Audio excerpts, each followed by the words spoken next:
वहीं टोंक से बड़ी खबर आ रही है, जहां बनास नदी में बुजुर्ग के डूबने की घटना सामने आई है। बच्चों को बचाने गया एक बुजुर्ग खुद डूब गया।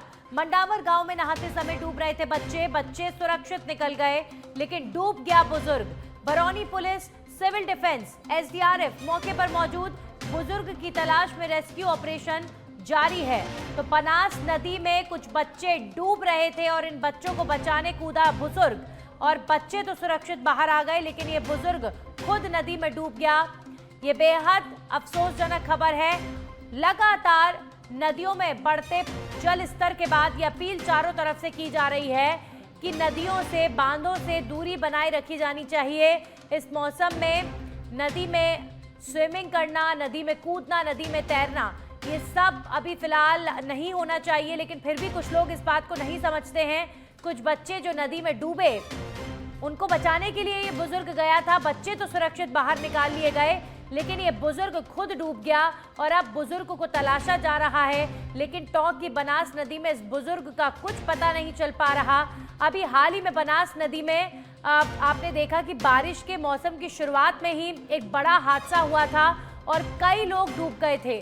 लगभग 6 से 8 लोगों की खबर डूबने की। ईद के त्योहार के समय पर कुछ लोग पिकनिक बनाने गए थे और बनास नदी में तब भी एक बड़ा हादसा हुआ था, और अब एक बार फिर कुछ इसी तरीके की हादसे की खबर सामने आ रही है, जब बनास नदी में एक बुजुर्ग के डूबने की खबर है। और अभी फिलहाल सिविल डिफेंस की टीम मौके पर मौजूद है, एसडीआरएफ मौके पर मौजूद है।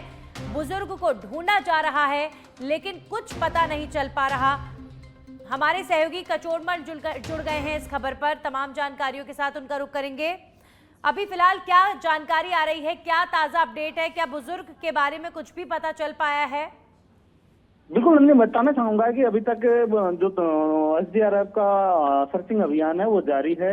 अभी तक उसका पता नहीं चल रहा है। एसडीआरएफ के जो राजेंद्र गुर्जर है, उसके नेतृत्व में लगातार सर्चिंग अभियान किया जा रहा है। वही बात करें तो ये गांव मंडावर का मामला है, जहां पर 2 बच्चे नहा रहे थे। इसी दौरान ट्यूब पर तैर रहे थे, इसी दौरान वो असंतुलित हुए और इसको पता चला।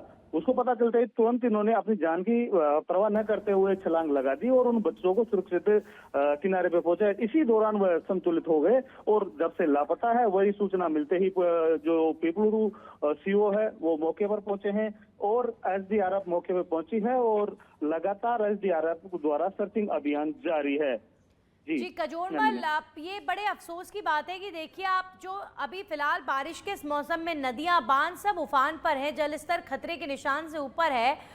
इतनी अपील प्रशासन कर रहा है कि नदियों से दूर रहें, लेकिन उसके बावजूद भी कुछ लोग, कुछ बच्चे समझते नहीं हैं और नदियों में नहाने जाते हैं, पिकनिक मनाने जाते हैं, यानी इस खतरे को भांप नहीं पा रहे। जबकि बनास नदी में अभी हाल ही में एक बड़ा एक्सीडेंट हुआ था, जब ईद का पर्व था और कई लोग डूब गए थे।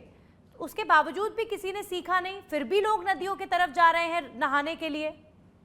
बिल्कुल नन्नी, बताना चाहूंगा कि लगातार प्रशासन अपील कर रहा है। जो पुलिस अधीक्षक है वो अपील कर रहे हैं, जिला कलेक्टर अपील कर रहे हैं, जगह जगह बोर्ड लगाए गए हैं, लेकिन लापरवाही जो है वो रुकने का नाम नहीं ले रही। आखिरकार सबसे बड़ा ये बात है कि वो लड़के थे तो नदी में ही क्यों ट्यूब में तैर रहे थे, आखिर किसकी वो पहुंचे और वहां पर तैरने लगे। इसी दौरान वह असंतुलित हुआ और ये मामला आया है। वहीं बात करें तो पिछले दिनों जो आपने जिक्र किया, 8 जो लोग थे उनके वहां पर पिकनिक के दौरान डूबने से मौत हुई थी और उसके बाद ये मामला आया था। और उसके बाद अभी एक फिर मामला सामने आया है, जिसमें एक वैष्णो देवी मंदिर के समीप एक युवक डूबा है। युवक की बात करें तो देखने वाली बात होगी कजोरमल, इस बुजुर्ग को अभी फिलहाल किस अवस्था में एसडीआरएफ की टीम निकालती है। शुक्रिया आपका तमाम जानकारी के लिए। तो बुजुर्ग की तलाश में रेस्क्यू ऑपरेशन लगातार जारी है।